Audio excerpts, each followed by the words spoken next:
Hola, aquí estamos una vez más junto a Muki Tenenbaum, explorando en estos videos su filosofía desilusionista, su teoría misálgica, y semana a semana acompañando las noticias, acompañando lo que acontece, siempre desde un punto de vista filosófico y aprovechando a veces las noticias para ilustrar conceptos, para ilustrar discusiones teóricas.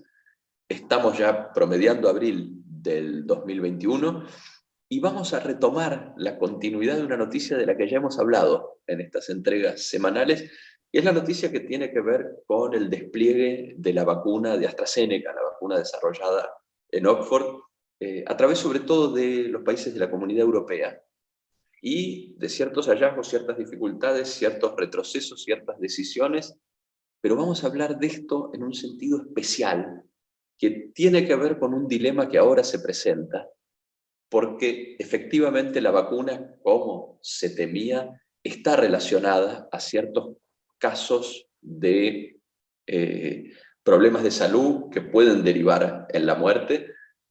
Ha habido, ¿cómo es Muki en castellano? Clots, coágulos. Ha habido Así es. coágulos relacionados causalmente con la vacuna. Por supuesto que la incidencia estadística es menor, pero aparentemente están demostrados, y esto ha llevado a decidir en distintos lugares, por ejemplo en Holanda, que vamos a hablar, a suspender la administración de esta vacuna sin que haya otras para reemplazarlas inmediatamente. Tiene la estructura del típico dilema ético, del típico dilema moral en filosofía práctica. Seguramente muchos de los que nos escuchan están familiarizados con el dilema, con el experimento mental del tranvía, en el cual se pregunta si para evitar un gran número de muertes más adelante tiene sentido detener o descarrilar un tranvía sabiendo que se va a producir en el descarrilamiento un número de muertes menor. Esta estructura, este planteamiento, este experimento mental es habitual en filosofía práctica. Tristemente, hoy se produce en la realidad, se produce efectivamente en relación al rollout de la vacuna de AstraZeneca. Así que vamos a seguir hablando de este tema, pero insisto, desde un punto de vista que es nuevo para nuestro desarrollo filosófico. Bueno, vos contaste el tema del dilema del tranvía, que es realmente un dilema teórico, del cual se habla en clases de filosofía y en conversaciones, por supuesto en las publicaciones, casi todo diario que se precie alguna vez habló de este dilema, pero lo especial de este dilema, por su gravedad, es que muy poco, casi no nos ocurre. Es decir, las chances que este dilema lo tengamos nosotros en nuestra vida con esas consecuencias son ínfimas. Pero con consecuencias menores la tenemos bastante seguidos. Y, y hay algo importante que el desilusionismo, que trae el desilusionismo, que es la regla de existe joderse. O en inglés diría shit happens, ¿sí? O existe embromarse. Mala suerte. A veces no hay ninguna buena solución y son todas malas. Eh, y es de esto que vamos a hablar, de este pobre hombre, porque vos siempre me escuchaste hablar de los players, estos hombres que trabajan para la ilusión, pero este ministro de Salud, que ni voy a dar el nombre, del momento yo doy los nombres, pero realmente no es importante, se encuentra ante la siguiente disyuntiva. Si él aprueba el uso de la vacuna, un porcentaje determinado, aparentemente todavía no está decidido, pero digamos que un porcentaje chico, muy chico, van a tener coágulos y otro porcentaje mucho menor incluso de ellos se va a morir. Hace unos días salió que los alemanes creen que podían encontrar la solución, pero por supuesto todavía no hay nada de eso. Y entonces ese es un porcentaje. Por otro lado, si él no aprueba la vacuna, nosotros sabemos, simplemente por números, por la estadística, por la probabilística, que un porcentaje determinado de personas, una cantidad de personas, se va a morir. Y un porcentaje mucho mayor la va a pasar muy mal en los hospitales debido a que no se vacunaron. ¿Sí? Es decir, si yo dejo de vacunar, cada día que yo vacuno, digamos, ayer, por ejemplo, se vacunaron en España, doy un ejemplo, un número muy grande, varios cientos de miles de personas. Estas personas dentro de 2 semanas no serán del pool de la gente que se va a enfermar. Es decir, si son 300.000 personas, sabemos que de 300.000 puede ser que 3.000 o 300, no importa el número, ¿sí?, se van a morir por no haberse vacunado. Y esto es un número bastante seguro, lo hemos visto porque así funciona la pandemia, más aún en cómo están las cosas en este momento en Europa, donde la pandemia está rugiendo, porque es la palabra, ¿sí? Ruge la pandemia en Europa, y está muriendo mucha gente y se está enfermando mucha gente, además de que la economía, ya sabemos la parte esta. Entonces, estas son los dos lados que él tiene para hacer. Y la lógica, diría, lo hemos hablado en la historia de AstraZeneca, que hablamos sobre las vacunas hace 2 semanas, donde conté que el cálculo es bastante claro, hay que salvar la mayor cantidad de gente posible, pero acá se le agrega otro problema más. Si él permite la vacuna, él tiene una relación causal, por lo menos en su mente, directa entre lo que él hace y la muerte de la gente que va a morir por coágulos. Mientras que en la otra, si la gente se cuidaría y se queda en su casa encerrada, claramente esa gente no se moriría. Es decir, podría ocurrir eso, pero nosotros sabemos que esto no es lo que va a ocurrir. Sabemos que la gente no se comporta así. Pero él diría, bueno, yo de mi parte, diría, pensaría el ministro, y yo no sé cómo piensa el ministro, quiero aclarar, si no es que yo hable con el ministro, pero supongo que en el pensamiento del ministro es algo corta la línea causal. Yo no soy el causador de esas muertes por no vacunarse con las vacunas, en este caso de AstraZeneca. Hay una tercera posibilidad para este hombre. La tercera posibilidad es más interesante. Incluso podría mejorar su situación. Es hacer esto, permitir las vacunas de AstraZeneca y avisarle a la gente, miren señores, usted decide si usted prefiere correr el riesgo de seguir sin vacunado o usted prefiere correr el riesgo de ser uno de esos que van a tener el coágulo o de los que se va a morir. Y dejárselo en manos de la persona, avisando, contando, mostrando los números, la estadística, e incluso si él cree que es más importante que la gente se vacune que no se vacune, diría, yo me vacunaría en su lugar, o yo vacunaría a mis hijos en mi lugar. O lo contrario, si él considera que no, decir, mire, yo en su lugar no me vacunaría, pero señores, acá tienen la vacuna, decidan ustedes. Esto, Florencio, tiene una vuelta, y es esto. Se va a sentar la gente y va a decir, perdón, yo le pago a usted un sueldo muy importante. ¿Sí? Hace mucho tiempo que le estamos pagando sueldo. Usted es miembro del Parlamento, usted es ministro, ¿sí? Tiene alrededor gente, usted quería tener 50 ayudantes, tiene 50 ayudantes, quiere tener 5 secretarias, 5 secretarias, quiere tener 2 personas que lo llevan de un lado para el otro, para el otro. Hicimos todo. Ahora, cuando usted tiene que hacer su trabajo y tomar una decisión, me lo está enchufando a mí. Que yo no tengo ni las secretarias, ni los ayudantes, ni los conocimientos. Y es simplemente, la verdad, todos tienen razón. La verdad es que todos tienen razón. Pero como dije, en esta situación existe joderse. No hay una buena salida. Hay salidas ideológicas que la gente elija sola. Pero que la gente elija sola hoy, porque hasta el día de hoy no la dejaron elegir nada a la gente. Esta es la vacuna que usted va a recibir, este va a ser el momento que usted la va a tener que ir, usted tiene que ir ahí a las 3 de la mañana o a las 2 de la tarde, ojalá a las 3 de la mañana. Porque en Europa no vacunan 24 horas, 24/7. Pero como en Israel se vacunó 24/7, por ejemplo. Entonces, ahora, desde el punto de vista, volvemos al desilusionismo. El señor maneja una ilusión, el señor es un player de una ilusión, pero la ilusión permite sonambulear. Yo te recuerdo, yo salgo a la calle, ¿sí?, donde yo estoy, y yo puedo caminar en la calle sin miedo que me asalten. ¿Por qué? Porque hay un señor que está a cargo del revólver, y es un señor amigo del revólver, no de los que en otros lugares que uno nunca sabe de qué lado está el señor del revólver. Es decir, si alguien tiene un revólver, le va a venir con 10 revólveres y me va a defender. Y como esa persona sabe, entonces no sale con el revólver y yo puedo caminar por la calle y yo puedo sonambulear. El problema de todo esto, vuelvo a las soluciones que yo di antes, fíjate, es que si te dicen a vos, decidí vos, no puedes sonambulear. Ni hablar de hasta cuándo tiene que esperar el resultado de su decisión. Normalmente los coágulos son 2 semanas. Pero ¿qué pasa si deciden no vacunarse para no enfermarse? ¿Hasta cuándo tienen que esperar para ver si la decisión fue buena? ¿Qué opinas de todo esto, Florencio?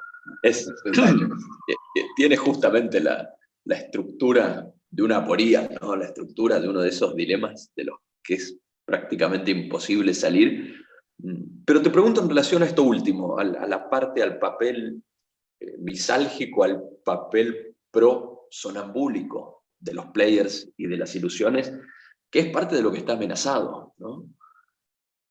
Pero mi pregunta es esta: a lo largo de toda esta pandemia y a lo largo de toda la historia reciente, no hay mucho ejercicio de la toma de decisiones de parte de los individuos involucrados en una ilusión estatal como puede ser el Estado Nacional de Holanda, o para el caso cualquier Estado europeo desarrollado.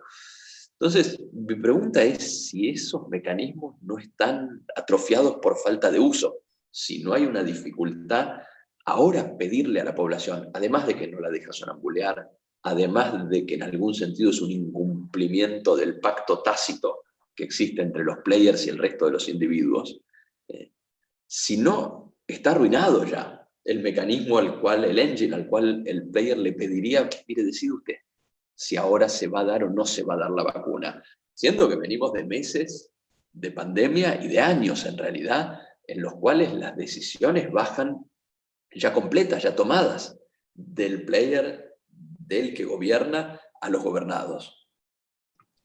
Bueno, mira, al final, si el concepto de misalgia, de la huida del sufrimiento, hace que hagamos cosas para no sufrir. Sonambular, sabemos, es la más común, es la que más se usa, y es a donde todo el mundo quiere estar. Los estados más modernos, o por llamados así, más desarrollados, donde les cobran a la gente más impuestos, porque está relacionado, por supuesto. ¿Sí? Acá no hay nada gratis, ¿sí? Entonces se ocupan. Vos olvídate de la salud. No tenés que decidir nada de la salud. ¿Qué si no tengo que decidir? No, el médico te lo damos nosotros, el hospital decidimos nosotros, la vacuna que te vamos a dar te la decidimos nosotros. Vos andá tranquilo por la vida y no te ocupes de estas cosas. Ocupate de las cosas que sonambuleando sabés hacer muy bien, que sería atornillar cosas, o presentar juicios en caso de abogados, o arquitectos pensando en puentes. Es decir, para poder estar tranquilo y funcionar bien en el zinc, ¿sí? El sonambulismo tiene dos lados. Tiene el lado misálgico, el lado mío en el que yo me escapo vía sonambuleando del sufrimiento, y además contribuyo al zinc, que contribuye a la paz sonambúlica del resto de la gente. ¿Sí? Es esto, sí, es una paz sonambúlica. El zinc es eso, ¿no? Esa paz sonambúlica. Cuando aparece el bicho el bicho rompe muchas cosas, y los sonambuleos, lo hemos hablado, realmente recomiendo empezar a mirar de los primeros videos, lo hemos hablado, el problema estaba en la dificultad de sonambulear, en medio de una crisis. Y entonces se crearon estados mini sonambúlicos, o áreas en donde uno sonambulaba un poco acá y un poco allá y un poco ahí. Pero las decisiones para tomar eran pocas. Es más, fíjate, este es como no hay remedio para el corona, esto es muy interesante, como no hay remedio, no hay decisiones para tomar. Muy pocas, bueno, y ahora lo internamos acá o lo internamos allá o lo hacemos, le damos oxígeno. Realmente no hay decisión. Ni ellos toman decisiones, ni vos tomas decisiones. La única decisión es: no quiero que me intuben. ¿Sí? Si no quiero que me intuben, en general, se sabe que en el caso en el caso que hay que intubar, lleva a la muerte. ¿Sí? No quiero que me intuben. Pero es una decisión, es decir, pero ¿cuántas decisiones de estas hay? ¿Cuántas personas tuvieron que decidir esto? Y tenés que decidir salir con la máscara, y tenés que decidir, pero estas cosas te las dieron pautadas. ¿Qué quiero sonambulear? Puedes seguir sonambuleando. Pero la pregunta es, como vos decís, y ahora vengo yo, y yo fui sacando los lugares de decisión, como decís vos. ¿Sí? Le fui, no te preocupes, no tenés que decidir a qué médico ir, no tenés que decidir a qué hospital tenés que ir, a qué colegio van a ir tus hijos, no tenés que decidir qué van a estudiar tus hijos, no tenés que decidir básicamente nada. Y entonces, esa paz que me da a mí, que yo puedo sonambulear, tiene un precio, pierdo el ejercicio, hay una atrofia de la decisión. ¿Te acordás que tenemos un video hablado sobre la infantilización? Es parte de lo mismo, ¿sí? Es decir, todo está apagado, todo está hecho, y tenés, lo hemos hablado, ¿sí? Tenemos sociedades como la japonesa, donde la decisión es prácticamente imposible, casi inexistente. ¿sí? Lo hemos hablado sobre Japón. Casi la gente no tiene para decidir, y cuando tiene que decidir tiene cero ejercicio de decisión. Ojo, que vuelvo a repetir a la gente. La decisión no es chocolate o vainillas, ¿eh? No, no, justamente, pensando en videos anteriores también, hay un tipo de sufrimiento especial del que hemos hablado, que es el sufrimiento del sentimiento de culpa. Y este tipo de decisiones pueden tener un costo álgico muy alto en términos de culpa, de arrepentimiento, de los dos lados, ¿no? Del lado del ministro de Salud en Holanda y del lado de los que decidan o no en función de esta información darse la vacuna. Me parece que ahí se abre un terreno que, claro, como decís vos, además de la ventaja para el sonambuleo y para el zinc, el hecho de que las decisiones ya estén tomadas me ahorra a mí el riesgo de sentir culpa o de arrepentirme por el curso de las acciones. Acá se abre un expediente nuevo, un registro nuevo para el sufrimiento, ¿no? Bueno, habiendo mandado a la división de labores darle a otro para decidir, para yo no sentir culpa, es un método muy común. A ver, en los ejércitos funcionan así, si no la gente no podría matar, ¿sí? Está claro, ¿sí? Me dieron una orden, yo soy un autómata, ¿sí? Soy un animal, vuelvo a lo que somos, ¿sí? Al animal que somos y siempre fuimos y siempre seremos. Pero lo que vos decís de la conciencia, yo le recuerdo a la gente que somos, que si pueden mirar en los videos, hay videos sobre cómo estamos armados. Somos tres computadoras, básicamente. Una, que es el cuerpo, el animal. Dos, la que nos permite prever, la que nos permite ver el futuro. Y tres, la conciencia moral, ¿sí? Y los tres están en pugna. ¿Sí? Ahora, ¿qué hacemos para no tener que tener culpa? Como vos decís, outsourceamos la decisión, ¿sí? Se la mandamos a otro. ¿Qué es lo que hicimos? Es el Estado, a puntos totalmente locos. En el Estado del siglo XIX, el Estado decía tres cosas, el resto lo decía cada uno, no había Estados para decidir. Es más, se fueron formando en mini-estados, que son las ciudades y los barrios y los grupos, incluso los grupos religiosos mismos, ¿sí? Para que ellos decidan. Entonces, si yo soy un testigo de Jehová, yo no tengo que decidir si me voy a hacer una transfusión, ya no puedo.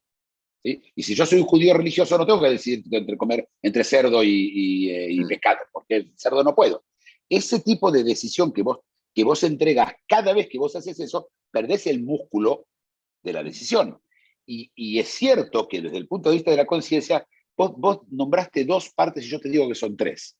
Vos dijiste, el pobre hombre, que realmente no me gustaría estar realmente en sus zapatos en este momento, creo que ninguno de nosotros le gustaría, en Holanda, ¿sí? Él y en otros países donde lo están haciendo, el señor que tiene que decidir, ¿sí? Si se da la vacuna o no se da la vacuna en caso de que se la autoricen, y el que da el consejo. Pero, Florencio, me han venido a mí a preguntar, pero amigos, no porque yo sepa, ¿qué te darías la vacuna? ¿No te darías la vacuna? Y vos imagínate, yo le digo, sí, me daría la vacuna, y termina con un coágulo de AstraZeneca. Es decir, está la culpa de toda esa gente que somos todos, que en algún momento, entonces, el tema es mucho más grande y mucho más difícil, y entiendo lo que decidió hacer el ministro. ¿Sabe qué? No hay vacuna. Ya está, yo me lo saqué de encima.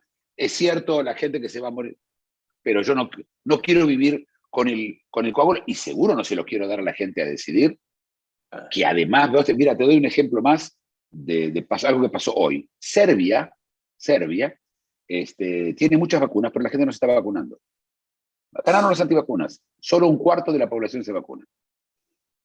Y ahora tenés eso. Es decir, ya no es una decisión tomada porque ¿qué es peor que no saber, Florencio? No saber que no sabes.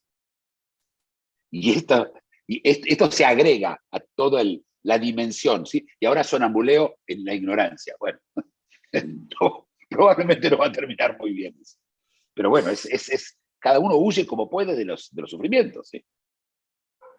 No, y me parece que hablando a este nivel hay algo que alguna vez introdujimos ya en los videos, pero tiene su sofisticación y aplica a este caso en particular, que es que si una vacuna de AstraZeneca produce un coágulo, esa persona va a tener la sensación, el sufrimiento vinculado a esa vacuna y a ese coágulo.